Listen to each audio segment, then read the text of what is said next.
All right, Shalom Akyam, all praises, honor, and glory unto Yahweh, Bahasham, Yahweh Shai, Bahasham, Harakakadash. Double honors unto the apostles of Great Millstone, and peace and blessings to the Akyam out there doing the work of Yahweh, Bahasham, Yahweh Shai, in truth, faith, and in sincerity. This brother Tyler popped back with another lesson.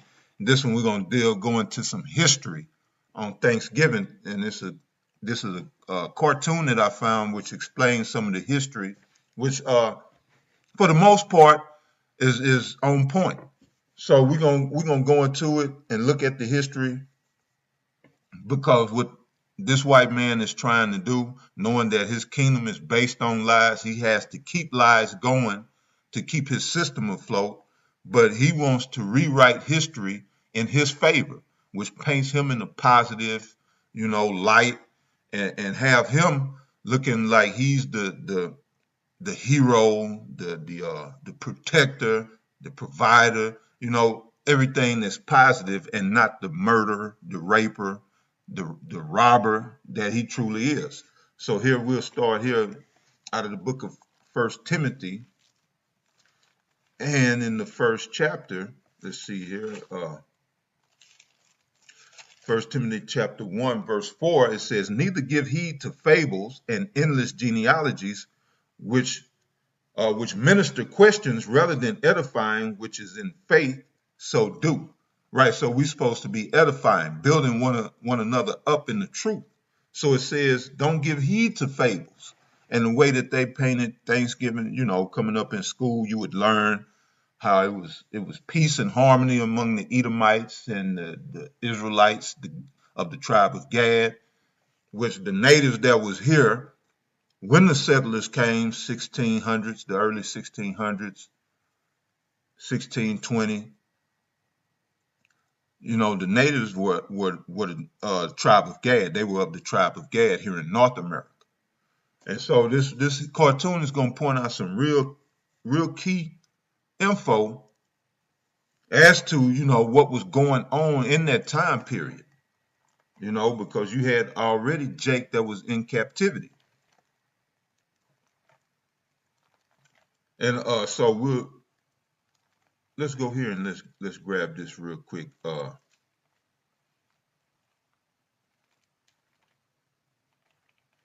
I want to go is Second Thessalonians and the second chapter. We'll go straight to the point. Verse 3, it says, "Let no man deceive you by any means, for that day shall not come except there come a falling away first, and that man of sin be revealed, the son of perdition." So it said, let no man deceive you by any means, for that day shall not come, meaning the day of the Lord, the day of our salvation, or being the Hebrew Israelites. The Lord is coming back for his people, the so-called Negroes, Latinos, and Native Americans who were going into the natives, the children of Gad, children of the tribe of Gad. And I'm sure there was also some Reubenites in there. But it says that they shall not come except there come a falling away first. And that falling away, which this short video will go into, is the entire house of Israel going into captivity. And you'll see that in this quick short little cartoon. But yeah, the entire house of Israel going into captivity. That's the falling away. But it goes on further to say, and that man of sin be revealed. Now that man of sin is Esau, Edom. All right, he has to be revealed. So this is going into that edification that I read in First Timothy 1 and 4, that we do edify, which is of faith in Yahweh Shah HaMashiach. And we edify through truth, speaking the truth. We got to tear down this house of cards, this house of lies, through preaching the truth and edifying one another. So with that being said, I'll play a majority of this video, and maybe all of it. We'll just see. But yeah, I will be stopping from time to time to bring out these scriptures, make certain points. So pray that you brothers be edified through the spirit of Yahweh by Hashem Yahweh Shai. American schools generally teach a conventional story about the meeting of pilgrims and Indians that finished with an amazing dinner. The end. But there's more to the tale. This video will explain the events around the first Thanksgiving and how it's not the image ingrained in tradition. At the start of the 17th century, southern New England was home to a variety of busy communities within several confederations. These were the people of the first light, and they called their home the Dawnland. Political leaders were known as sachems and had been trading with Europeans for over 100 years before the Pilgrims. Relations soured only after deceitful Europeans kidnapped locals to sell as slaves. Permanent European settlement was impossible due to the already high population of native occupants. But in 1616, tradesmen introduced a disease to the Dawnland, whose inhabitants died in droves from a lack of immunity. In 3 years, up to 90% were wiped out in several confederations, including... Now, these were the Gadites, and you see how they're bringing out how when this white boy come over here, when the Edomites came over here, they brought disease with them. A lot of them was sick with the scurvy and brought other deadly communicable diseases that ran through the camps of Gad and wiped them out, or wiped out large numbers of them. Their head sachem, Massasoit, was aware of how close they were to being subjugated by their unafflicted enemy, the Narragansett. He was determined to save his people from such a fate. This was the political world the Pilgrims were about to enter. The Pilgrims were not called Pilgrims by their contemporaries. They were known as Separatists, a branch of the English Puritans. King James hated Puritans and became... Separatists. They were known as Separatists. He say a branch of the Puritans. But here they're going to tell you that King James did not get along with him. He didn't like him because King James was an Israelite. And you're speaking about the Puritans, they were Edomites. And it's something that this cartoon doesn't go into. The reason they came to this world, a lot of them were outcasts and criminals.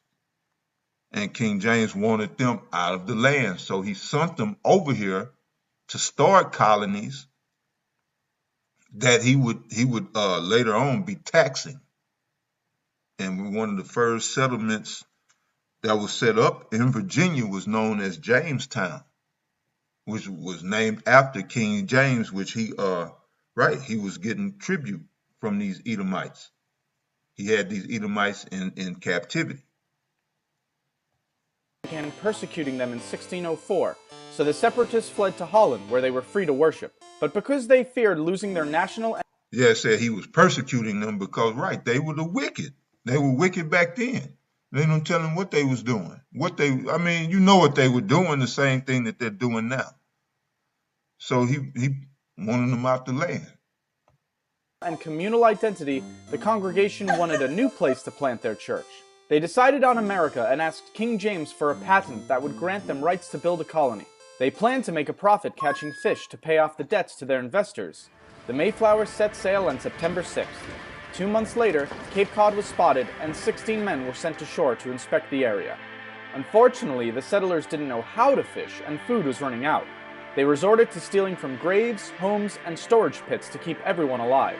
Then came their first hostile encounter with natives, but no one was killed. On December 12th, they reached New Plymouth. They did not land on any specific rock, but folklore insists they did.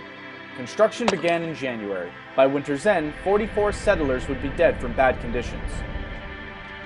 In March, they were surprised when a man named Samoset walked into New Plymouth, greeting them in English. He told them they were building on top of a village called Patuxet, whose residents had all died from the recent epidemic. It belonged to the Wampanoag, and their chief, Massasoit, was watching them. The settlers were eager to trade, so 5 days later, Samoset returned with furs and companions, including Tisquantum. Known famously as Squanto, he had come to tell them in perfect English that Massasoit had arrived. After years of dealing with Englishmen, the sachem did not trust the newcomers. Edward Winslow was sent to be a hostage and declared the settlers' peaceful intentions. Satisfied, Massasoit walked into New Plymouth and was regally greeted by the governor. A peace treaty was created, ensuring mutual protection if attacked by enemies. With the help of Squanto, So you heard a peace treaty was created between Esau and the Gadites. Now, going to the scripture, here's Psalm 55:20. It says, he had put forth his hands against such as be at peace with him. He had broken his covenant. which a peace treaty is a covenant. It say they agreed to protect one another if attacked. So that's a covenant. A covenant is a contract between two or more parties in which each side has a responsibility to own up to. Each side has their liabilities that they have to perform, or certain responsibilities that they have to perform. So it says, verse 21, the words of his mouth were smoother than butter, but war was in his heart. His words were softer than oil, yet were they drawn swords. All right. New Plymouth settlers began to fare better. He taught them how to grow crops and was absolutely vital as an interpreter. To the separatists, he was a gift from God. But in fact, Squanto had been kidnapped from Patuxet in 1614 and shipped to Spain to be sold into slavery. So Squanto was captured, like 6 years earlier, and brought into Spain to serve slavery, to go into bondage. Now, what's key about that? Why did he send him? Why was he sent to Spain? Because other tribes of the Northern Kingdom had already been brought from this side of the world over to Spain. So there were already Israelite slaves, servants, in bondage in Spain. So this is where they were taken. In his case, this is where Squanto was taken, and he learned English there. He ended up in London at the home of a merchant who taught him English and arranged for Squanto's return to the Dawnland in 1619. But Patuxet was now gone, wiped away by the epidemic. Massasoit took him in with suspicion because of his years abroad, but needed a translator to parley with the newcomers. He eventually sent his warrior Hobamok to live among the settlers and keep an eye on Squanto. By fall, the settlers had a bountiful harvest and a feast was held to celebrate. Massasoit showed up with 90 warriors and 5 deer for the meal. For 3 days, the English and Wampanoag ate and entertained one another. This was the famous first Thanksgiving children learn about in school. However, the word Thanksgiving would not have been used by these settlers to denote a harvest feast. For Puritans, a day of Thanksgiving was a day of fasting while giving thanks to God in prayer. But the story of... That's truly Thanksgiving.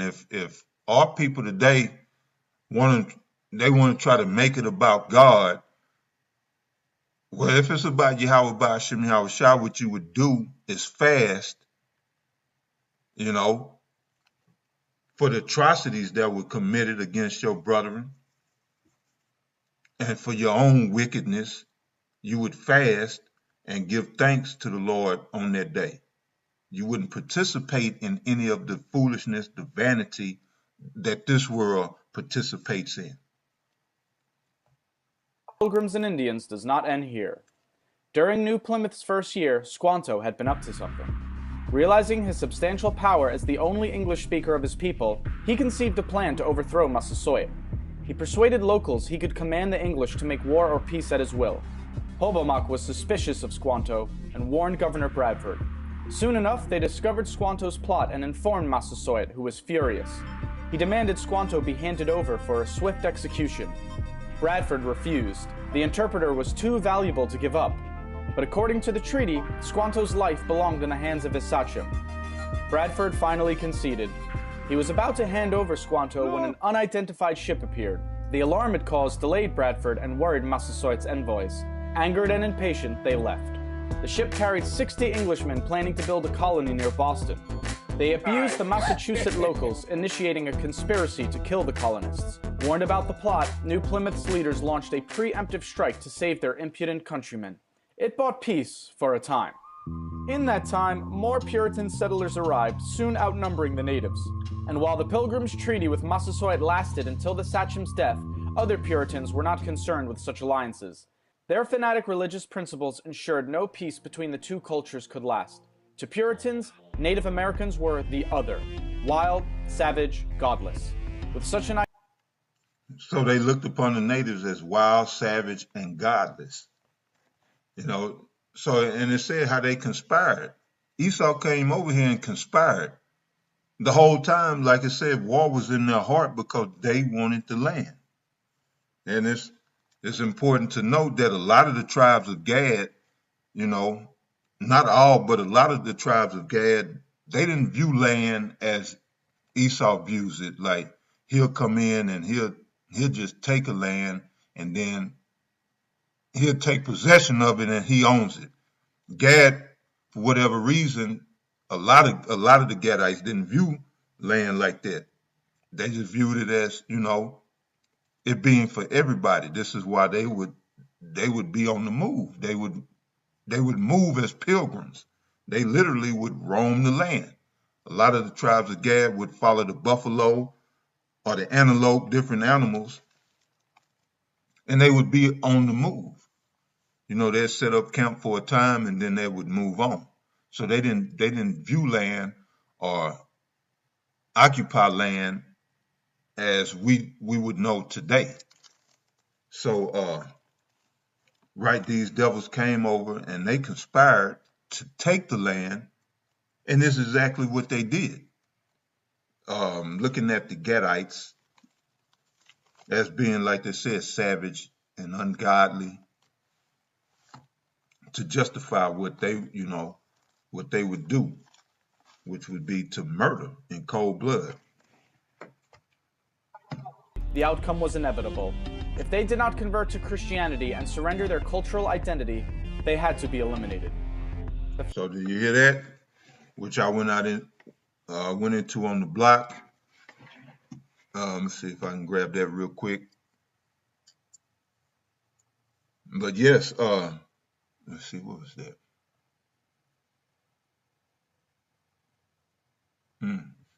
But anyway, it said that if they would not convert to Christianity, the same methods employed down in South and Central America against the rest of the Northern Kingdom. What I brought out on the block was the scriptures say that Esau transgressed by wine, which is doctrines and philosophies. Well, he came over here with the philosophy of in hoc signo vinces, in this sign conquer, which this sign was the sign of the cross, which represented Christianity. And it was the cross and the crown. Let's see if I can grab that real quick. The sign of the cross and the crown, which meaning that they would conquer by the sign of the cross. They would reign or rule. That was the meaning of the crown. They would rule by the cross, the sign of the cross. Let's see here. Got that.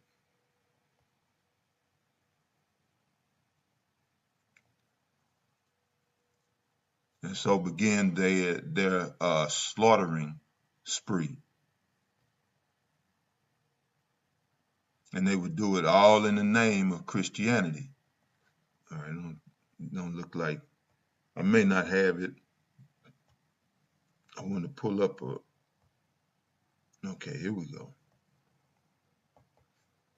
Just so you brothers can see this, in hoc signo vinces,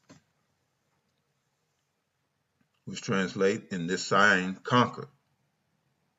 And then you see what you got, the crown, like I said, and the cross going through the crown. But then you got in the background, behind that Maltese cross, because that's a Maltese cross that's still used by the Knights Templar, what they would call a secret society today.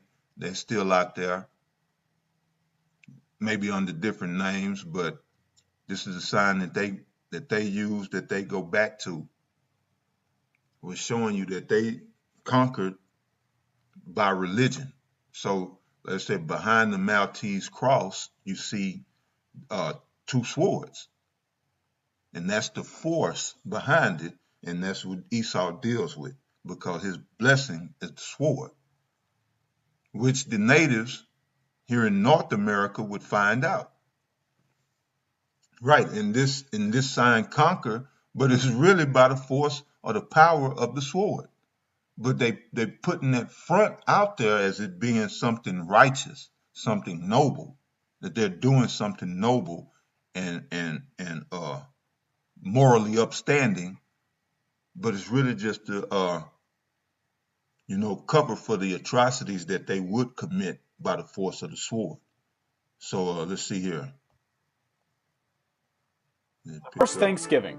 American schools generally Where we left off. They did not land on any specific rock, but folklore. Okay. He taught them how to grow crops and was absolutely vital as Thanksgiving children learn about in school. However, the word Thanksgiving would not have been used by these settlers to denote a harvest feast. For Puritans, a day of Thanksgiving was a day of fasting while giving thanks to God in prayer. But the story of Pilgrims and Indians does not end here. During New Plymouth's first year, Squanto had been up to something. Realizing his substantial power as the only English speaker of his people, he conceived a plan to overthrow Massasoit. He persuaded locals he could command the English to make war or peace at his will. Hobomok was suspicious of Squanto and warned Governor Bradford.